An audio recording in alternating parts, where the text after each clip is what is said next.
Title name: This Woman Cares for Elephants. 1. On a humid summer day, in a hill tribe village in northern Thailand, 5-year-old Lek saw an elephant coming towards her while she was playing in the garden. A man was astride the massive animal's head. He looked down at the astonished child and said, "She is for you. Her name is Golden One." Lek walked up to the elephant and boldly put her arms around its trunk. The animal explored her slight figure with the tip of its trunk, sniffing and running it over her skin. It was a moment so enticing that Lek would remember it all her life. Lek's grandfather, a doctor, had saved the life of a young boy who was sick. In gratitude, the boy's father had walked for 3 days with the elephant to present it to Lek's family. "Can we keep her?" Lek pleaded with her grandfather. "I promise to feed her and take care of her." The grandfather, who called her little monkey for her ability to climb trees, could not find it in himself to refuse her. Each morning before she went to school, Lek made sure there were bananas for Golden One, and she rushed home from school at lunchtime to feed her. The rapport between the elephant and the little girl was remarkable.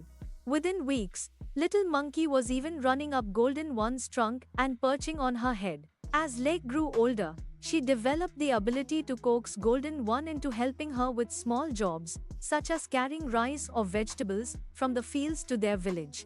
Elephants are subjected to a training ritual, in which they are confined in cages, poked with wooden spikes, and beaten to break their spirit. The mahouts, who ride them, prod them with sharp steel hooks, whipping the elephants if they become rebellious. But Lek won Golden One's loyalty simply by talking to her and rewarding her with bananas. Lek was in her mid-teens when she first saw elephants in Thailand being used for pulling logs in a forest. What she saw shocked her profoundly. Many of the working elephants had heavy harnesses around their necks and were scarred when they had been rubbed raw by the hauling chains. She saw them whipped and abused. There was nothing she could do to help the animals, but she would not forget them. When she joined a college in Chiang Mai City, she found elephant abuse in nearby areas. On some nights, as many as 30 elephants, often babies, were brought into Chiang Mai to entertain tourists and attract their money. She saw one prodded in the anus with a stick and another splashed with boiling water. One crisp November morning, Lek noticed a man leading a frightened 7-month-old baby elephant down a crowded street, asking tourists to pay for a bunch of bananas. It was too much for Lek. She could not bear it. She created a handheld sign in English, German, Swedish, and Thai that read, "Please do not support the abuse of this baby elephant." Then she planted herself in clear view near the elephant. The elephant's owner was outraged. He smashed the sign with his fist and knocked Lek to the ground. She was taken to hospital with a fractured jaw. For the next month, Lek could eat nothing but soup. But Lek was unstoppable. She worked hard and started a travel agency.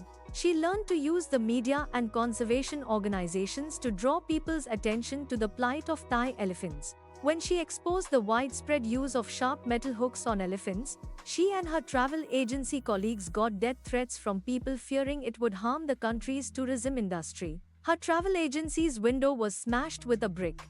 It would take more than a brick to stop Lek. She had been successful in drawing attention to elephant abuse, but she wanted to help the victims, the old, sick, and maimed elephants, most of whom were simply shot or abandoned.